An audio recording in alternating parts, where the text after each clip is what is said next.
App पर आए सभी साथियों का मैं हृदय की गहराई से आभार प्रकट करता हूं और इस मीटिंग की शुरुआत हमारे जगरान सर ने बड़े ही रोचक तरीके से की, क्योंकि वैसे तो पार्ट ब्रह्मदेव जी का था, उनके मोबाइल में टेक्निकल की कमी के होने के कारण वो सुचारू रूप से इस पार्ट को नहीं निभा पाए। इसके हम क्षमा प्रार्थी हैं और मैं चाहूंगा कि इस जूम पर आए हमारे सभी सीनियर क्रांतिकारी मिशन के जांबाज लीडर, लाइफलाइन को कामयाब बनाने में हमेशा तत्पर रहने वाले हमारी great upline mister Sunil Gupta ji का मैं आभार प्रकट करना चाहूंगा और उन्हें तालियों से स्वागत करना चाहूंगा। इसी की श्रृंखला को आगे बढ़ाते हुए हमारी इस टीम के बहुत ही जुझारू और कर्मठ व्यक्ति और हमें बिजनेस के लिए लगातार नए नए सुझाव देने वाले माननीय सुनील दीक्षित जी अपने व्यवसाय के साथ साथ इस जूम मीटिंग एवं आरसीएम के लिए जी रहे हैं और अपनी लाइफलाइन के लिए काम कर रहे हैं। इसी के साथ हमारे सफल मार्गदर्शक और जमीनी स्तर के योद्धा माननीय राजेंद्र शर्मा जी, सूबेदार जी, और इस जूम का संचालन कर रहे माननीय श्री अवधेश त्रिवेदी जी, अनूप जी, जगराम जी का मैं हार्दिक अभिनंदन करता हूं और इस जूम पर आए अन्य मेरे सीनियर साथी जिनका नाम मैं नहीं बोल पाया हूं, उन सभी का मैं हार्दिक अभिनंदन करता हूं। और साथियों, हम जो आप लोग चर्चा करने वाले हैं, ये कोई विशेष चर्चा नहीं है, लेकिन जो चीजें हम लगातार करते चले आ रहे हैं वही बातें हैं, केवल हमें उसके ऊपर ध्यान नहीं दे पा रहे या हम कुछ नहीं कर पा रहे, थोड़ा सा हम चर्चा करेंगे। यदि हम ठान लेंगे तो हम सारा कुछ कर सकते हैं। साथियों, ये अगस्त का महीना क्रांतिकारी महीना है। मेरे साथियों, ये अगस्त का महीना क्रांतिकारी महीना है और हम सभी क्रांतिकारी लोग हैं जो हम अपनी अपलाइन को कामयाब बनाने का, अपनी लाइफलाइन को कामयाब बनाने का बहुत ही सुंदर महीना है और हम अपनी लाइफलाइन को कामयाब कर सकते हैं। तो हम लोग अपनी कमियों को सुधारेंगे तो हम कामयाब होने से हमें कोई नहीं रोक सकता। तो साथियों, मैं सभी लोगों से यही आग्रह करना चाहूंगा, इस समय इस जूम पर जितने भी साथी हैं मेरे सहित, मैं सभी से ये अनुग्रह करना चाहूंगा कि सभी साथी आज सबसे पहले हम एक प्रण लेंगे कि हम जितने भी साथी इस जूम पर आए हुए हैं, सभी साथी, मैं प्रण लेता हूं कि आगे आने वाली अगली जो जूम मीटिंग होगी, उस जूम मीटिंग में कम से कम 5 लोग, कल मैं नए बैठा लूंगा और 15 लोगों की मैं पूरी जिम्मेदारी लेता हूं उस महीने में शुरुआत करने की।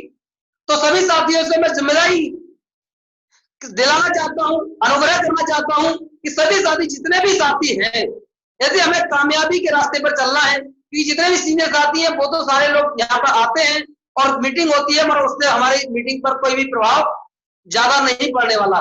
जब तक हमारी लाइफलाइन हमारे साथ नहीं होगी तब तक हम कामयाब नहीं हो सकते। साथियों, जिस तरह से आरसीएम में प्लान जरूरी है, उसी तरह से जूम मीटिंग पर लोगों की संख्या भी जरूरी है। तो साथियों, मैं यही कहना चाहूंगा सभी लोगों से कि हम सभी लोग पहला काम इस जूम मीटिंग पर लोगों की संख्या बढ़ाएं, कम से कम 5, एक व्यक्ति 5 लोगों का जरूर टारगेट ले कि हम 5 लोगों को लेकर के आएंगे। ये साथी का मतलब कोई आदेश नहीं है, ये केवल आप लोगों से केवल एक अनुरोध है हाथ जोड़ करके कि सभी लोग जूम पर ज्यादा प्रयास करें, क्योंकि हमारे जब हम लोग मीटिंगों में जाया करते थे, लखनऊ जाया करते थे, बरेली जाया करते थे, तो हमें 100 रुपए 200 रुपए का टिकट लेना पड़ता था और किराया भाड़ा भी खर्च करना पड़ता था, पूरा दिन खराब करना पड़ता था साथियों। तो साथियों, एक बहुत अच्छी अपॉर्चुनिटी जब हमें मिली है, हमारा समय भी बच रहा है, किराया भी बच रहा है और टिकट के पैसे भी नहीं जा रहे, और जिन लोगों को टिकट देने के बाद हम उन लोगों को सुनते थे, वही लोग आज हमें सुनने का मौका मिल रहा है वो भी जूम मीटिंग पर फ्री में। तो क्यों ना साथियों ऐसी अपॉर्चुनिटी को हम अपने हाथ से गंवाएं। तो जितना प्रयास हम लोगों को बाहर ले जा करके मीटिंग हॉल में ले जाने के लिए करते थे, उससे अधिक थोड़ा सा प्रयास यदि हम कर लें, तो यदि उन लोगों को हम जूम पर ले आए तो हमारा बिजनेस कई गुना बढ़ सकता है। तो साथियों जूम पर संख्या जरूर बढ़ानी है। इसी के साथ साथ, क्योंकि ये क्रांतिकारी महीना कहा गया है, क्यों साथियों? ये महीना एक विशेष महीना है कि इस महीने में आरसीएम नए रूप में शुरू हुआ है। आरसीएम बिजनेस 1 तारीख से नए रूप में शुरू हो गया है। यदि बिल्कुल डल से डल साथी यदि आरसीएम में कामयाब होना चाहता है तो वो इस बिजनेस आरसीएम बिजनेस में कामयाब हो सकता है। और साथियों ऐसा किसी जी ने ऐसा मुकाम दिया है सभी साथियों को कामयाब होने के लिए कि डिस्प्ले वॉल, यानी 5000 बिजनेस वॉल्यूम करने के लिए, डायमंड क्लब करने के लिए हमें बहुत कुछ करना पड़ता था, बहुत सेलिंग करनी पड़ती थी, बहुत ज्यादा हमें लोगों के पास जाना पड़ता था। लेकिन आज यदि हम डिस्प्ले वॉल का अपना रजिस्ट्रेशन कर लेते हैं और अपने घर में डिस्प्ले वॉल को खोल देते हैं तो कम से कम 8 से 10,000 का सामान तो फुटकर में ही बिक जाता है। और कुछ सामान हम अपनी जो हम लोगों के साथ प्लान करते हैं, फॉलो करते हैं, उसमें बिक जाता है। तो इस तरह से हमारा डायमंड क्लब पूरा हो जाता है। तो साथियों इसी के साथ आगे हमें नई ज्वाइनिंग पर भी विशेष ध्यान देना है। पुरानी ज्वाइनिंग को डिस्प्ले वॉल से कवर करना है क्योंकि हमें अपनी डिस्प्ले वॉल की सेल भी बढ़ानी है। और साथियों एक बहुत ही जल्दी आरसीएम बिजनेस में एक धमाल और होने वाला है। हमारे केसी सर ने थोड़ा सा इसका आग्रह कर दिया है, हमें सचेत कर दिया है कि 1-2 दिन के अंदर आरसीएम डिस्प्ले वॉल की ही तरह एक नई जानकारी आरसीएम में ब्लास्ट करने वाली जानकारी आने वाली है। बहुत ही जल्दी हमें इसके कल या परसों में हमें एक जानकारी नहीं आएगी कि हम अपने बिजनेस को किस तरह डिस्प्ले वॉल के माध्यम से बढ़ाएं। यानी जिस व्यक्ति ने अपनी ज्वाइनिंगों पर ध्यान दे लिया, अपना नेटवर्क बड़ा कर लिया, तो समझ लो साथियों हमें कामयाब डायमंड क्लब पर जाने से कोई नहीं रोक सकता। साथियों जितना हमारा बर्तन बड़ा होगा, यदि बारिश होगी तो उतना ही पानी उसमें आएगा। तो हमें अपने बर्तन रूपी आकार को बढ़ाने के लिए हमें अपनी नित्य नई जानकारियों को बढ़ाना है और ज्वाइनिंग को बढ़ाना है। और साथियों मैं एक चीज और कहना चाहूंगा कि यदि हम ज्वाइनिंग जिस व्यक्ति को ज्वाइन करा रहे हैं उसकी जिम्मेदारी हम जरूर लें। तो मैं कहना चाह रहा हूं कि ज्वाइनिंग बढ़ाने के साथ साथ जिस व्यक्ति को लेकर के आ रहे हैं उसके लिए एक नियम बना दें कि जो व्यक्ति आरसीएम में ज्वाइन हो रहा है, हम ज्वाइन करा रहे हैं, उसका दायित्व 1500 बिजनेस वॉल्यूम उसे करना ही करना है। यदि जो व्यक्ति आरसीएम बिजनेस में 1500 बिजनेस वॉल्यूम नहीं कर रहा तो हम उसे डायमंड क्लब पर या रॉयल्टी पर नहीं ले जा सकते। साथियों वही साथी जो बिजनेस वॉल्यूम 1500 कर रहा है वही साथी आरसीएम में रॉयल्टी पर टेक्निकल अचीवर या डायमंड के सपने देख सकता है। अन्यथा वह साथी केवल एक आरसीएम करता रहेगा, यानी ट्रेडिशनल मार्केट के रूप में यह सामान खरीद रहा है वो केवल बचत ही करता रहेगा। तो साथियों हम लोग अपनी कमियों को सुधारें और उस पर काम करें, और काम के साथ साथ हमारे जैसे कहते हैं जो बीत गया वह अतीत है, तो हमें अतीत की चर्चा नहीं करनी है, हमें भविष्य की चर्चा करनी है, हमें भविष्य के लिए देखना है। तो साथियों हम लोग अपनी जानकारी को बढ़ा करके आरसीएम बिजनेस को सीख करके यूट्यूब के माध्यम से, वीडियो के माध्यम से, जूम मीटिंग के माध्यम से आरसीएम बिजनेस को पूर्णतः सीखें। और मैं सभी साथियों से एक अनुरोध और करना चाहूंगा कि इस बार आज अगस्त के महीने से जिस व्यक्ति को भी आप आरसीएम ज्वाइन कराएं उसे आरसीएम प्लान बुक तो अवश्य ही दें, उसे देना तो ना ही भूलें। और हो सके तो जिस व्यक्ति को हम आरसीएम बिजनेस में ज्वाइन करा रहे हैं उसके लिए आरसीएम प्लान बुक और प्रोडक्ट की ट्रेनिंग पर विशेष ध्यान दें, जिससे कि हमारा नया साथी हमारे साथ आगे तक लगातार बना रहे और उस पर हम एक्शन करें, अपलाइन के मार्गदर्शन में काम करें, तो जल्द ही हम आईटी टेक्निकल जैसे मुकाम पर पहुंचेंगे। तो साथियों, कामयाबी का मूल मंत्र है सक्रिय अपलाइन की गाइडलाइन को फॉलो करना। हाँ साथियों, कामयाबी का मूल मंत्र है सक्रिय अपलाइन की गाइडलाइन में रह करके ही हम कामयाब हो सकते हैं। तो हमें अपनी सक्रिय अपलाइन का मार्गदर्शन करें, उनके किस तरह से वो हमें फॉलो दे रहे हैं उनकी बातों का फॉलो करें। हम अपने बिजनेस को बढ़ाने के लिए प्रोडक्ट ट्रेनिंग पर जरूर ध्यान दें। जूम मीटिंग में या यूट्यूब के माध्यम से जिस प्रोडक्ट की हम चर्चा कर रहे हैं, जिस प्रोडक्ट के बारे में बताना चाह रहे हैं, जब हम मार्केट में जाएंगे किसी व्यक्ति के साथ हम आगे प्लान शेयर करेंगे तो वो हमारे साथ किस तरह का व्यवहार करेगा वो आपको अच्छी तरह से समझना है। कि साथियों, क्योंकि हमारा मेन उद्देश्य है मार्केट आरसीएम करने का मेन उद्देश्य है प्रोडक्ट सेल। साथियों, हमारा सबसे पहले हमारा मेन मुद्दा आता है प्रोडक्ट सेल, क्योंकि आरसीएम बिजनेस जो चलता है वो प्रोडक्ट सेल। जब तक हम अपने प्रोडक्ट का प्रमोशन नहीं कर पाएंगे, अपने प्रोडक्ट की जो खूबियां हैं वो नहीं बता पाएंगे, तो हमें सामने वाला बंदा हमें डिफीट दे सकता है, यानी हमें कमजोर कर सकता है। यदि हम अपनी जानकारी, हमारे प्रोडक्ट की जानकारी हमारे पास होगी तो हमें कोई भी बंदा या हमारे प्लान की जानकारी होगी, हमें आरसीएम बिजनेस में नए नए आने वाले प्रोडक्ट की जानकारी होगी, अपने बिजनेस में कितना कमीशन बढ़ता है, किस तरह से कमीशन मिलता है और किस तरह से टीम को डेवलप किया जाता है, किस तरह से हमें ग्रोथ की जाती है आरसीएम में, ये सारी जानकारी को जब तक हम अपने को हासिल नहीं करेंगे और यदि हम प्लान देने कहते हैं कि शिकार करने के लिए यदि हमारे पास वेपन्स नहीं होंगे तो हम शिकार में कामयाब नहीं हो पाएंगे और शिकार हम पर हावी हो जाएगा। तो उसी तरह से यदि हम आरसीएम में प्लान देने जाते हैं और हमारे पास प्लान की जानकारी नहीं है और साथ ही हम जिस व्यक्ति को प्लान देने जा रहे हैं वो एक प्रोफेशनल व्यक्ति है, वो यदि हमसे 4 सवाल या 2 सवाल पूछ लेता है और वहीं पर हम डल हो जाते हैं, यानी हम उसका जवाब नहीं दे पाते हैं, तो हमारी जो जिज्ञासा है वो डाउन हो जाती है, हम उस व्यक्ति को नहीं समझा पाते, हम उस व्यक्ति को नहीं बता पाते, तो हमारा मनोबल गिर जाता है। तो साथियों, सामने वाला व्यक्ति आरसीएम बिजनेस के बारे में जिसको हम बताने जा रहे हैं वो कुछ भी नहीं जानता, वो जीरो है। आपको यही अपना हौसला अफजाई करना चाहिए, मैं जिस व्यक्ति के पास आया हूं, जिस व्यक्ति के पास मैं प्लान देने जा रहा हूं, उसके पास आरसीएम की कोई जानकारी नहीं है।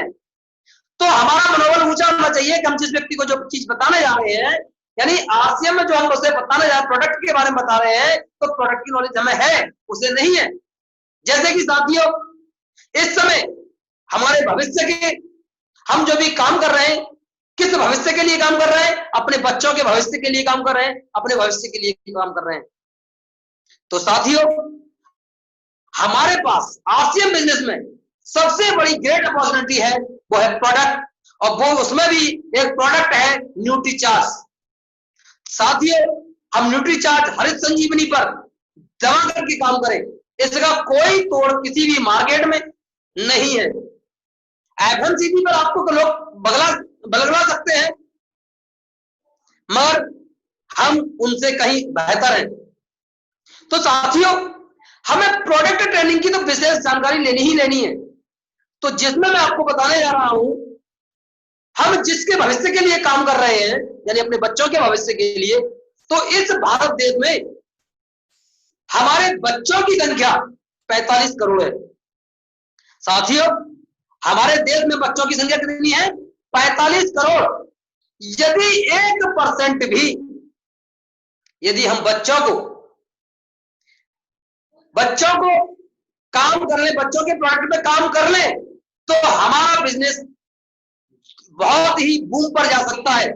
और साथियों, हम एक परिवार को निभा रहे हैं, परिवार को चला रहे हैं, हमारे भी बच्चे हैं, और जितने भी साथी यहाँ पर यदि शादीशुदा है तो वो उनके पास भी परिवार की जिम्मेदारी होगी। यदि हम अपने गलेवार में झांक करके देखें, यदि हम अपने बच्चों के लिए, भविष्य के लिए कितने हम जागरूक हैं, यदि बच्चे की बात की आ जाती है तो हम अपने बच्चों को ज्यादा से ज्यादा खर्च करना चाहते हैं और ये चाहते हैं कि हमारा बच्चा स्वस्थ रहे और बहुत ही बुलंदियों पर पहुंचे। तो हर साथी, यदि हम जिस घर में प्लान दिखाने जा रहे हैं तो उनके माँ बाप के लिए भी अपना बच्चा प्यारा है साथियों, तो वो अपने उनके बच्चों पर जब हम प्लान दिखाने जाए तो उनके बच्चों की तारीफ करें। उनके घर में यदि कोई छोटा बच्चा है तो आपको बोलने का मौका मेरे साथियों मिल गया, तो मैं हो सकता है आपसे हल्दी मिर्च ना ले, हो सकता है आपसे अन्य प्रोडक्ट ना ले, लेकिन साथियों वो अपने बच्चे के भविष्य के लिए, अपने बच्चे की ग्रोथ के लिए वो हमेशा लाखों रुपए उस पर खर्च करने को तैयार रहता है। तो हमें उसके बिजनेस को समझना है, वो सामने वाले व्यक्ति को समझना है। और ज्यादातर यदि हम बता रहे कि 45,000 करोड़ बच्चे इस भारत में हैं, जिस घर में जाएंगे बच्चे जरूर मिलेंगे। तो सबसे अच्छा और नायाब प्रोडक्ट जो है हमारे पास, न्यूट्रीचार्ज किड्स। यदि 13 साल से बच्चा छोटा है तो न्यूट्रीचार्ज किड्स हमें अपने बच्चों को तो देना ही देना है, कसम खा लेना है। यदि हमारे घर में 13 साल से छोटा बच्चा है तो हमें उसे न्यूट्रीचार्ज किड्स मैंगो देना ही देना है। सबसे पहले अपने घर से शुरुआत करें, क्योंकि कोई भी साथी, आज जो भी 23 तारीख पर हम जो बात कर रहे हैं, आज 23 तारीख के बाद यदि हमारे घर में 13 साल से छोटे बच्चे हैं, यदि हम न्यूट्रीचार्ज किड्स बच्चे को नहीं दे रहे हैं तो सबसे पहले अपने घर में बदलाव करें और उनके लिए न्यूट्रीचार्ज किड्स दें। यानी हमें अपने भविष्य के लिए आगे तक यानी सवाल कर रखना है। यदि हम अपने बच्चों का जो भविष्य है उसको हमें सुधार के रखना है, पहले अपना भविष्य तो बनाए तभी दूसरों का भविष्य बनाएंगे। तो साथियों न्यूट्रीचार्ज किड्स पर हमें काम करना है, उसमें न्यूट्रीचार्ज किड्स मैंगो देना है अपने बच्चों को लिए। और उसमें क्योंकि हम मार्केट में हम देख रहे हैं हर व्यक्ति मार्केट में इसका बिजनेस बहुत है, क्योंकि मार्केट में कई तरह के प्रोडक्ट आ रहे हैं। न मैं नाम नहीं लेना चाहूंगा मार्केट के प्रोडक्ट का, कि 3-4 तरह के प्रोडक्ट हैं। उन प्रोडक्ट में 92% आटा, मिल्क पाउडर। साथियों ये बताइए, मिल्क में हम यदि दूध में हम उस पाउडर को घोल कर दे रहे हैं तो मिल्क पाउडर देने की क्या जरूरत है? यदि हम आटे का घर में इस्तेमाल कर रहे हैं तो आटे देने की क्या जरूरत है? तो साथियों हमें इस किड्स मैंगो में, न्यूट्रीचार्ज किड्स मैंगो में हमें 28% प्रोटीन मिलती है। और प्रोटीन और डीएचए हमारे बच्चे का भविष्य है, हमारे बच्चे की ग्रोथ है और हमारे बच्चे की लंबाई बढ़ाने के लिए, मानसिक विकास करने के लिए सारे तत्व इसमें मौजूद हैं। और मार्केट के प्रोडक्ट में आप मार्केट का प्रोडक्ट उठाइए, जो भी प्रोडक्ट हो उसको उठाइए, उसके इंग्रेडिएंट्स को पीछे पढ़िए और उसके बराबर में किड्स को रखिए। साथियों जब आसिम का प्लान दिखाने जाए आप तो जोश के साथ एक किड्स भी होना चाहिए, एक मार्केट का प्रोडक्ट भी आपके बैग में होना चाहिए, जिससे कि उसके इंडिकेटर्स को आप पढ़ करके उससे दिखा सको कि हमारे इसमें इंडिकेटर्स क्या है और इसमें क्या है, हम आप अपने बच्चे को क्या दे रहे हैं और हम आपके बच्चे को क्या देने जा रहे हैं। जब वो व्यक्ति, सामने वाला व्यक्ति आप उससे बताएंगे आप, तो मैं 100% मानता हूं कि वो प्रोडक्ट आपसे जरूर लेगा और आपके बिजनेस में उछाल आएगी और बिजनेस वॉल्यूम भी आपको 70% मिलेगा। तो साथियों हमारे बच्चे स्वस्थ होंगे, होनहार होंगे तो परिवार हमारा समृद्ध होगा, क्योंकि प्रोटीन और डीएचए के कारण हमारे बच्चे बीमार होते हैं। और जब बच्चा घर में बीमार होता है तो एक परिवार का व्यक्ति ही समझ सकता है या उसकी मां समझ सकती है कि हमारे परिवार में कितनी बेचैनी होती है। तो साथियों आज प्रोडक्ट की ट्रेनिंग लेकर के घर से निकाल दो, आपको कोई रोकने वाला नहीं है। और क्योंकि आपके पास तो ऐसे प्रोडक्ट है जिनका तोड़ भी नहीं है, तो आपके सामने टिकेगा कौन? जब टिकेगा ही नहीं तो आपका तो बिकेगा, और जब आपका बिकेगा तो हम कामयाब। क्योंकि आरसीएम डिस्ट्रीब्यूटर का काम क्या है? बेचना, और कंपनी का काम है बनाना। जब कंपनी बनाने में बेईमानी नहीं कर रही, जब आरसीएम कंपनी प्रोडक्ट बनाने में बेईमानी नहीं कर रही, तो हमारा आरसीएम का डिस्ट्रीब्यूटर उसे बेचने में बेईमानी क्यों कर रहा है भाई? ये हमें अपने कलेवान में झक करके देखना है। क्योंकि आरसीएम कंपनी जो भी प्रोडक्ट बना रही है, चाहे 1 करोड़ का कोई माल ले, चाहे 2 करोड़ का कोई माल ले, तो बिना डिस्ट्रीब्यूटर के वो माल नहीं देती। तो साथियों, वो अपने डिस्ट्रीब्यूटर के साथ वफादारी कर रही है। अगर व्यक्ति मार्केट में, ट्रेडिशनल मार्केट में माल नहीं बेच रही, तो आरसीएम का डिस्ट्रीब्यूटर ही क्यों मार्केट का सामान खरीद रहा है? तो हमें इसके बारे में सोचना है, क्योंकि ये कामयाबी का मूल मंत्र है प्रोडक्ट। क्योंकि आरसीएम बिजनेस जो चलता है वो प्रोडक्ट पे चलता है। हम लोग कहते हैं कि ज्वाइनिंग पे ध्यान दो। अरे साथियों, जब हमारा प्रोडक्ट बिकेगा तो ज्वाइनिंग तो खुद ही हो जाएगी। तो हमें प्रोडक्ट की जरूर ट्रेनिंग लेनी है। तो इसी के साथ साथ मैंने आपको बताया कि मार्केट के प्रोडक्ट की जानकारी भी आप रखिए, मार्केट का प्रोडक्ट भी अपने साथ रखिए। क्यों? हमें अपने भविष्य के लिए, हम रॉयल्टी पर जाना चाहते हैं, हम टेक्निकल पर जाना चाहते हैं। किस लिए? अपने परिवार के लिए, अपने बच्चों के लिए। जब हमारे बच्चे और हमारा परिवार स्वस्थ होगा, तो हमारे पास आरसीएम बिजनेस करने का एक मुकाम मिलेगा। हम लोगों को दिखा सकते हैं कि देखिए हमारा परिवार किस तरह स्वस्थ है, समृद्ध है। और अपने पड़ोसी को देखिए, उसके घर में लगातार दवाइयां आ रही हैं। तो मेरे साथियों, आप खुशहाल हैं और आपका पड़ोसी खुशहाल नहीं है, तो कहीं ना कहीं आप में कमी है। साथियों, हम में कमी है। क्यों? कि जब हम अपने पड़ोस को नहीं सही कर पा रहे, तो आगे आने मार्केट के लोगों को, यानी बाजार के लोगों को हम क्या सही कर पाएंगे? पहले हम अपने घर से शुरुआत करें। और जो मैंने आप लोगों को बोला है, हमारी धन संपत्ति संपदा, हम चाहे आरसीएम से टेक्निकल हो जाए, चाहे डायमंड हो जाए, किस लिए? साथियों, अपने बच्चों के लिए। दोस्तों, अपने बच्चों के लिए। जब हमारे बच्चे स्वस्थ होंगे और हम समाज सेवा में अपने देश के भविष्य को, यानी भविष्य कौन है? आज के बच्चे, हमारे देश का भविष्य। आने वाली पीढ़ी में हमारे बच्चों के टेक्निकल अचीवर बनाने के लिए, रॉयल्टी अचीवर बनाने के लिए, आज के जो बच्चे 13 साल के बच्चे हैं, वो बच्चे हमारे भविष्य के, हमारे बच्चे के डायमंड बनाने के लिए, रॉयल्टी अचीवर बनाने के लिए हैं। यानी 13 साल के बच्चे हमारे बच्चों के लिए रॉयल्टी अचीवर बनाएंगे और डायमंड पर पहुंचाएंगे। तो हमें अपने पूरे भारत के जितने भी बच्चे हैं, उन बच्चों को स्वस्थ बनाना है, समृद्ध बनाना है, और लोगों को जानकारी देकर के हमें उन्हें आगे कामयाब करना है। तो मैं साथियों आपसे अनुरोध, क्योंकि समय कम है, तो मैं आप लोगों से एक अनुग्रह करना चाहूंगा कि प्रोडक्ट की जरूर जानकारी लें। क्योंकि हमारे पास ऐसे ऐसे प्रोडक्ट हैं, यानी हरे संजीवनी के महान ज्ञाता हमारे राजेंद्र सर जी, आप रेसा सीतापुर थे, हमारे राजेंद्र शर्मा जी ने तो जबरदस्त इस पे बहुत अच्छा काम किया है। और इससे भी ज्यादा मैं प्रैक्टिकल के रूप में हमारे सुनील दीक्षित सर जी से हर संजीवनी भी सीखी है। साथियों, कितने अच्छे तरीके से समझाते हैं। उन्होंने अपने खेतों में लगा करके डेमो दिए हैं। उन डेमो को हम जाके मार्केट में शेयर करें, उन लोगों को दिखाएं, तो हम कामयाब होंगे।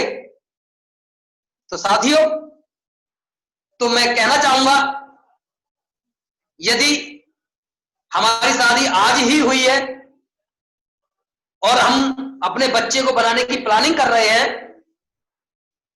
तो साथियों अपनी पत्नी के लिए गर्भावस्था के दौरान न्यूट्रीचार्ट डीएचए अवश्य दें। और यदि प्लानिंग हमारी पूरी हो चुकी है और बच्चा हमारे गोद में है, तो हम उसे न्यूट्रीचार्ट ट्विस्ट जरूर दें। और यह भी काम पूरा हो चुका है, तो साथियों यदि वो 2 साल से ऊपर निकल चुका है, तो साथियों उसे न्यूट्रीचार्ज किट्स जरूर दें। और इस सीमा से भी यदि आगे निकल चुका है तो साथियों हम एनर्जी बीटा न्यूट्रीचार्ज मैन आर्केरियम उसे रिकमेंडेड करें। तो साथियों आज के लिए मैं इतना ही कहना चाहूंगा कि समय की बाध्यता है, तो मैं कहना चाहूंगा कि साथियों हमें प्रोडक्ट ट्रेनिंग पर ज्यादा ध्यान देना है। और साथियों लास्ट बार मैं आपको एक बार और कहना चाहूंगा कि जूम पर मीटिंग जितने भी साथी इस समय सुन रहे हैं इस मीटिंग को, वो जूम पर संख्या को जरूर बढ़ाएं। जिस व्यक्ति को बताने जा रहे हैं उसे जूम पर जरूर लेके आए। और ज्वाइनिंग की संख्या, प्रोडक्ट ट्रेनिंग हम ले लेंगे तो ज्वाइनिंग की संख्या तो ऑटोमेटिक हमारी बढ़ी जाएगी। और साथियों प्लान रोज दिखाएं, होम मीटिंग जरूर करें और डिस्प्ले बार पर जरूर काम करें। जितनी डिस्प्ले वाला आपकी होंगी तो जो नया प्लान केसीजी लाने वाले हैं तो उस पर हम लोग बहुत जल्दी कामयाब होंगे। तो मैं इसी आशा के साथ हमारी जबरदस्त ईमानदार कर्मठ आरसीएम बिजनेस के चाहते सितारे डायमंड किला पर पहुंचने वाले बहुत ही जाबाज साथी जिनके बोलने से नूर झलकता है साथियों, नूर झलकता है मेरे साथियों। यानी हमारे सुनील सर को भी उन्होंने पीछे कर दिया है बोलने में। तो जब वो जूम पर बोलते हैं, जब स्टेज पर हमें सिखाने के लिए आते हैं तो उनका जलवा ही एक अलग होता है साथियों। ऐसे साथी हमारे लिए इस समापन के लिए आएंगे। तो साथियों मैं चाहूंगा आप सभी साथियों से ऐसे साथी को बुलाने के लिए हमारे पास कोई शब्द नहीं है, तो केवल एक चीज तो है साथियों कि हम तालियों से उनके साथ स्वागत तो कर ही सकते हैं। मैं राम प्रकाश मौर्य जी को इस जूम मीटिंग के समापन के लिए और उद्बोधन के लिए बुलाना चाहूंगा कि वो आए, हमारे ग्रेट अपलाइन कर्मठ साथी राम प्रकाश मौर्य जी। इसी के साथ मैं माइक ऑन। तो हम है नहीं घर से बाहर आना पड़ा, नेटवर्क है नहीं घर पे। हेलो जी सर आ रहा। यस सर आवाज आ रही बढ़िया। और उससे पहले शुरुआत के टाइम हम ब्रह्मदेव को तो सुन नहीं पाए तो शायद बहुत जल्दी रॉयल्टी पर जो नहीं है हो जाएंगे, उसकी पिन बहुत जल्दी बदल जाएगी। हेलो जी सर आ रही है आवाज? सर आवाज आ रही है? आ रही है सर।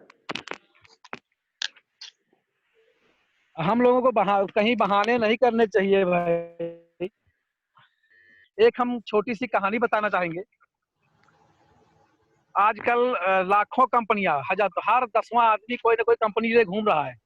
अब उसके लिए केवल एक जगह टिके रहने से हम कहीं भी रहेंगे कामयाब हो जाएंगे। एक बार हमने कहानी कहीं नकल मारी थी, कहीं सुना है। वो बता रहे थे कि एक पंडित जी थे, पूजा पाठ करते थे अवधेश त्रिवेदी जैसे। त्रिवेदी जी हरदम पूजा पाठ क्या करते हैं बेचारे। एक दिन वो कहीं बस सुबह सुबह जा रहे थे और दलदल में फंस गए। हेलो जी सर बोलिए। जी एक दिन जा रहे थे सुबह सुबह, कहीं दलदल में फंस गए। तो उन्होंने सोचा कि हमने सब दिन पूजा पाठ किया है, इसके अलावा कोई दूसरा काम नहीं किया है। तो वो फिर शंकर जी को बुलाना शुरू किया, या भोलेनाथ या भोले शंकर मेरी रक्षा करो, फंस गए हैं, सब दिन पूजा किया है। वो इतना करते करते कमर तक पहुंच गए। फिर वो समझे कि अब तो शंकर जी आने वाले नहीं है, किसी दूसरे को बुलाना पड़ेगा। फिर वो हनुमान जी को पुकारने लगे, या बजरंग बली या भोले हनुमान जी आइए मेरी रक्षा करिए, सब दिन पूजा पाठ किया है। फिर इतना करते करते वो कमर तक पहुंच गए।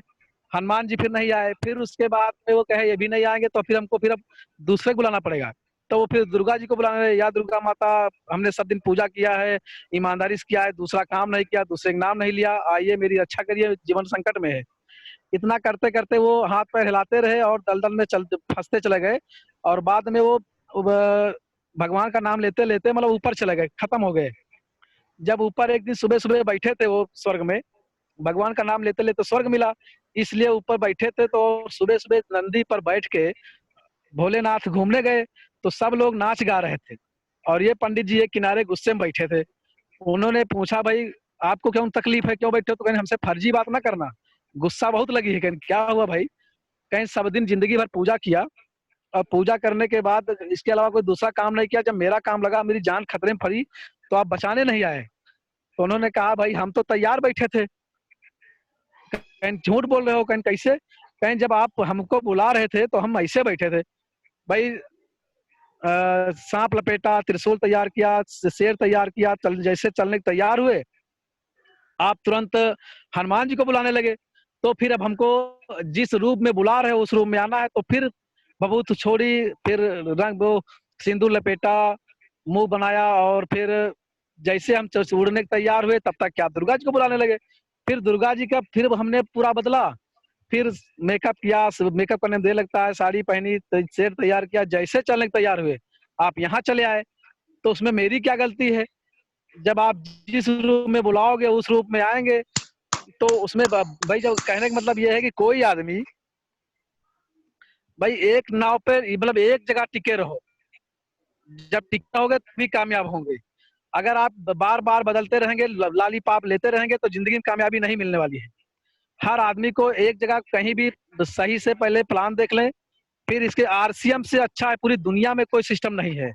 हम थोड़ा थोड़ा मतलब वकालत करते हुए, और हमारी कमी यह है कि हम ज्यादा बोलते नहीं है, बोल नहीं पाते थे, ज्यादा शर्म लगती है, इसलिए भी यहाँ तक पढ़े हैं। ये हमारी कमी है। वैसे हमारे गुरुदेव सुनील जी बेचारे बहुत मेहनत करते हैं, मतलब 10-12 साल से हर बार उन्होंने कहा कि कुछ भी करना पड़ जाए हम आपकी कामयाबी करेंगे। लेकिन और बाकी त्रिवेदी जी भी कहते थे, पांडे जी, और मतलब जितने साथी हैं सारे लोग बहुत हमको चाहते हैं, लेकिन मजबूरी है कि हम ठीक से बोलते नहीं है, कभी स्टेज पे जाते नहीं है, कतराते रहते हैं, इसलिए ये हमारी हाल है। अगर हम ठीक से, हम जानते हैं कि अगर हम अब सुधार कर लें तो कामयाबी दूर नहीं है, बहुत बड़ा लफड़ा नहीं है। अभी हम पहले प्लान देते थे तो दुनिया भर के आदमी बहाना बनाते, ये आज करेंगे, कल करेंगे, सोचेंगे। और इधर हमारी तबीयत खराब थी 27 तारीख से। 27 तारीख को हमें टाइफाइड हुआ, चेक करवाया, तो मोटरसाइकिल से तहसील नहीं जा पा रहे थे, तो एक दिन गाड़ी लेके गए। तो छोटे भाई से कहा भाई इसमें सामान डाल दे, तो दो झोला सामान लेके गए। कुछ लिखा पढ़ा नहीं, ऐसे लेके गए थे। और 4 बजे एक जो है ओम प्रकाश वर्मा जी हमारे सीनियर वकील हैं, वो चारों लोग मिलके बैठे और तहसील में 5700 का सामान बेच दिया, एक बिना कुछ बताए। बस केवल ऐसे, ये मंजन बहुत अच्छा है, ये तेल बहुत अच्छा है, हींग बहुत अच्छी, ऐसे कर करके 5700 का सामान बेचा। फिर उसके बाद में दूसरे दिन फिर ले गए तो फिर 3200 का बेचा। ऐसे करते करते लगभग हमारा डायमंड पूरा हुआ। अगले महीने का डायमंड मतलब पूरा कंप्लीट है। और जब जाते हैं तो 2-3 हजार का सामान बेच के आते हैं। सबसे पहले हमारा उद्देश्य होना चाहिए, पहले लोगों को सामान बेचे, मतलब सामान उनको घर में जाए, सामान यूज कर, जब प्रोडक्ट यूज करेंगे ऑटोमेटिक पूछेंगे भैया क्या है, कैसे मिलता है, तो तब ज्वाइन करेंगे। हमारे ख्याल से पहले प्लान न दे करके पहले उनके घर में प्रोडक्ट पहुंचाना चाहिए। जब प्रोडक्ट उनको अच्छा लगेगा, अभी कई लोग, एक लोग हैं कहते हैं भैया जब दुकान बंद करना तो हमें मंजन दे देना, दो पेटी मंजन से बहुत संतुष्ट हैं बहुत लोग, कोई कोई हींग से बड़ा संतुष्ट है। तो प्रोडक्ट सारे के सारे बहुत गजब के हैं। अगर हम प्रोडक्ट पे काम करेंगे तो हमारे ख्याल से ज्यादा सफलता मिलेगी और अच्छा रहेगा। हरी संजीवनी के बारे में भी अभी बता रहे थे किरण पाल जी। हरी संजीवनी भी हमने भी अपने खेत में डाली है, 2 एकड़ है एक प्लाट, उसमें 1 एकड़ में डाला है और आधे एकड़ में नहीं डाला। तो जिसमें हमने हरी संजीवनी डाली है वो धान पूरा काला काला और कई कल्ले हैं, 14-15 कल्ले। और जिस आधे में नहीं पड़ा है उसमें वो जैसे होता नहीं भरुआ टाइप का, ऐसे पीला पीला खेत दिख रहा है, जबकि वो नीचे है और वो उसमें बढ़िया फसल होती थी। तो हरी संजीवनी बहुत अच्छे रिजल्ट हैं। अब उसको दिखा दिखा कर हमने कई ऑर्डर बुक भी किए हैं। और धान के अगली फसल गेहूं के लिए और गन्ना के लिए हो सकता है हम लगभग 50,000 का बेचेंगे। और अभी पहले हम कभी इस मीटिंग पे, कभी जूम पे या कहीं स्टेज पे ज्यादा गए नहीं, ज्यादा बोल नहीं पाते हैं, यही हमारी कमी रही। और आपस में सब लोग हैं इसलिए ज्यादा बोलने में कोई हिचक नहीं है। जबकि सुनील जी बहुत समय हो गया सर, जी ठीक सर, बहुत बढ़िया तरीके से हुई। अब फिर अगली बार मिलेंगे। सबका बहुत बहुत धन्यवाद। सभी लोगों ने